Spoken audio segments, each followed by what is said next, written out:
இருதய அடைப்பு. இருதய அடைப்பு எதனால் வருது, அதிலிருந்து எப்படி தப்பிக்கலாம்? அதாவது இருதய அடைப்பு அப்படிங்கிறது பெரிய நோய்.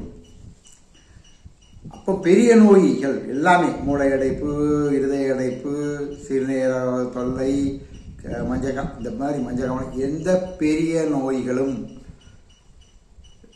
ஒரு மாதத்துலேயோ 2 மாதத்துலேயோ நம்மளை தாக்குறது இல்லை.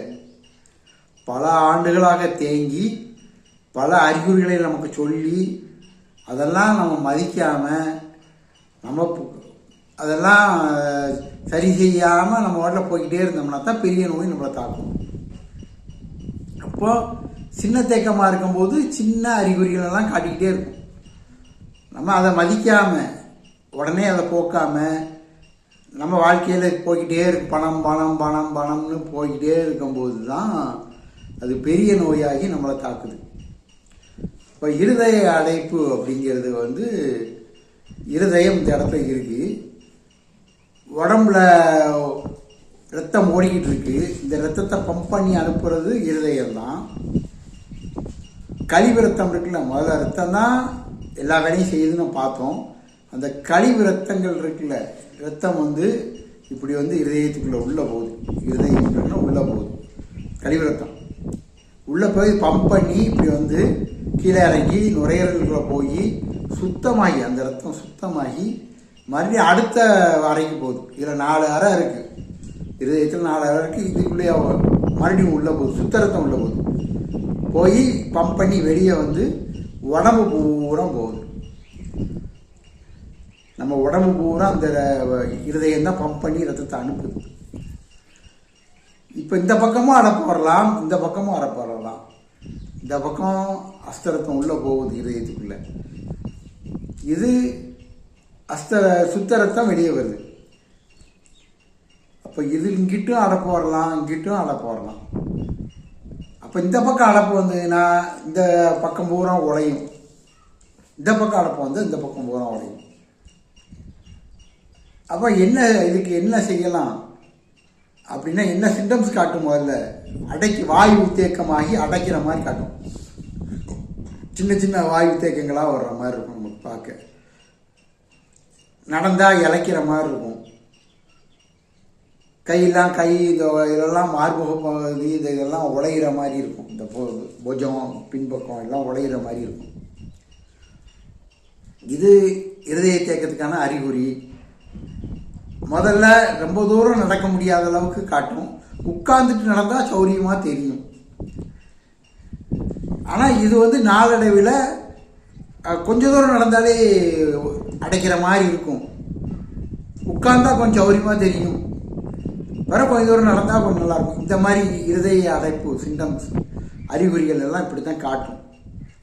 அப்போ நம்ம இதுக்கு முதல்ல சரி செய்யணும் அப்படின்னா வாயு பொருட்களை தவிர்க்கணும். முதல்ல புளிப்பு உணவுகளை தவிர்க்கணும். கெட்ட கொழுப்புகள், நல்ல கொழுப்புகள், கெட்ட கொழுப்புகள் நம்ம பதிவு போட்டிருக்கோம். அதில் கெட்ட கொழுப்பு உள்ள உணவை தவிர்க்கணும். பிறகு எளிதான முறை, மிக மிக எளிதான முறை இருக்கு பார்த்தீங்களா? இப்படி தடவணும், அழுத்தி தடவணும். அப்படி அழுத்தி தடவணும், இப்படி அழுத்தி தடவணும், அழுத்தி தடவணும். இதிலெல்லாம் எனக்கு வழிலாம் இல்லை, அதெல்லாம் சரி பண்ணிக்கிட்டு தான் இருக்கும். இந்த இடத்துல இப்படி அழுத்தி தடவணும். நல்லா இந்த மார்பு கூட்டு எலும்பு இருக்குல்ல, அது வரைக்கும் உங்களுடைய அழுத்தம் போகணும். அழுத்தி தடவணும். அது மாதிரி இந்த பக்கம் அழுத்தி தடவணும். இப்படி அழுத்தி தடவுனீங்க அப்படின்னா உங்களுக்கு தடவும் போது அந்த இடத்துல கணக்காக இருக்கு. இது தோல் பாருங்க, இது தோல், இது தோல். தோல்னா எப்படி இருக்கும்? அதில் தேக்கம் உண்டாயிட்டா அது இறுக்கமாயிடும். ஒரு கணக்கா வந்துடும். இப்போ அதை அழுத்தும் போது அந்த மாதிரி கணக்காக இருக்குது. இல்லை மிளகு மாதிரி உருண்டு கிடக்கு. இல்லை சிலவங்களுக்கு நெல்லிக்காய் மாதிரி இருக்குது, சிலவங்களுக்கு மிளகா மாதிரி நீளமாக இருக்குது. இந்த மாதிரி தேக்கங்கள் இதிலெல்லாம் இருக்கும். அப்போ அதை நல்லா அழுத்தி தேய்க்கணும். குளிக்கும் போதோ இல்லை நைட்டு படுக்கும் போதோ அழுத்தி தேய்ச்சிங்கன்னா யாருக்கெல்லாம் அந்த இடத்துல வலி அதிகமாக இருக்கோ அவங்களுக்கெல்லாம் இருதய அடைப்பு வர வாய்ப்பு அதிகம். மிக மிக எளிமையான முறை. நல்லா குளிக்கும்போது நல்லா அழுத்தி தேய்ங்க. தன் தோளாக இருக்கணும். தொட்டா தோலை தொட்டால் எப்படி இருக்கும், இந்த பாகத்தெல்லாம் தொட்டால் தோலை தொட்டால் எப்படி இருக்கும், அது மாதிரி இருக்கணும் இந்த பாகம். இந்த பாகம் கல் கணக்காக இருக்கக்கூடாது, பாறை கணக்காக இருக்கக்கூடாது, இப்படி தடவைனா மிளகு மாதிரி இருக்கக்கூடாது, இந்த மாதிரி தேக்க இருக்கக்கூடாது. இப்போ நான் தடவுறேன் பாருங்க, தருங்க தருங்க நல்லா நான் உள்ள வரைக்கும் போய் அந்த எலும்பில் படுது.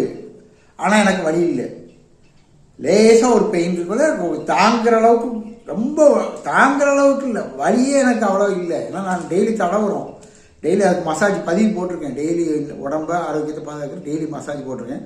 அது மாதிரி இதையும் டெய்லி நீங்கள் இந்த மாதிரி பயம் இருந்தீங்க அப்படின்னா தடவுனீங்கன்னா தன் தோளா இருக்கிற வரைக்கும் தடவுங்க. நல்லா அழுத்தி தடவுனீங்கன்னா இருதய அடைப்பு உங்களுக்கு வராது, பயப்படாமல் நீங்கள் வாழலாம். இப்படி தடவி இங்கிட்டு தடவி இங்கே வரைக்கும் நல்லா இழுத்து விடணும், இப்படி இழுத்து விடணும், நல்லா இப்படி இழுத்து விடணும். தொட்டா குணமாகிற நோய்க்கு தான் பல ஆயிரங்களை பல லட்சங்களை நம்ம செலவு பண்ணிக்கிருக்கோம். இதை தடவுனீங்கன்னா இருதய அடைப்பு போயிடும். இது எளிதான முறை. இருதய இழப்பு உங்களுக்கு இருக்குது, பயம் இருக்குது, எங்கள் அப்பாவுக்கு இருந்தது, எங்கள் தாத்தாவுக்கு இருந்தது, பரம்பரை நோய் கிடையாது இருதய இழப்பு.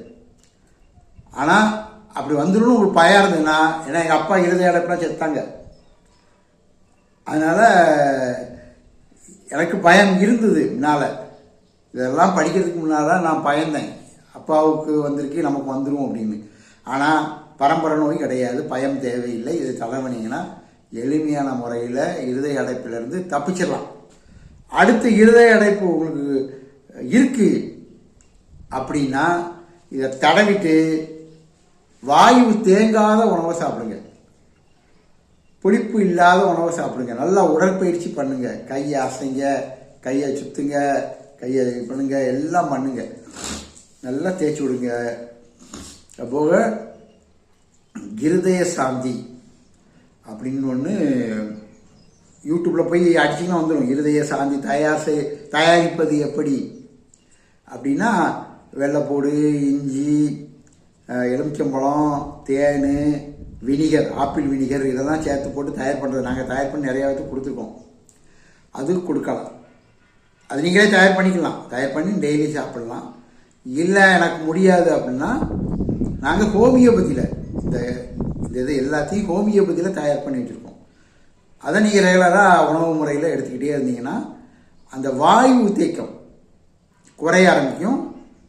குறைஞ்சி ஓரளவுக்கு இருதய அடைப்பு பயத்திலேருந்து வெளியே வந்துடலாம். மிக மிக எளிமையான முறை தடவல் தான். தடவுனீங்கன்னா வாழ்நாள் முழுவதும் இருதய அடைப்பு பயத்திலிருந்து மேலும் இருதய அடைப்பு பயம் ரொம்ப இருக்குது அப்படின்னா நீங்கள் நேரில் வாங்க, நான் உங்களுக்கு அந்த பிடிப்பு சுளுக்கு பிடிப்பு இருந்தால் எடுத்து விட்டு, இதெல்லாம் பிடிப்பு இருந்தால் எடுத்து விட்டுட்டு அந்த தேய்க்கிற அந்த முறையை உங்களுக்கு கற்றுத்தரேன். அதை நீங்கள் வாழ்நாள் முழுக்க உங்கள் வீட்டில் இருந்து நீங்கள் அதை தேய்ச்சி தெரிஞ்சுக்கலாம்.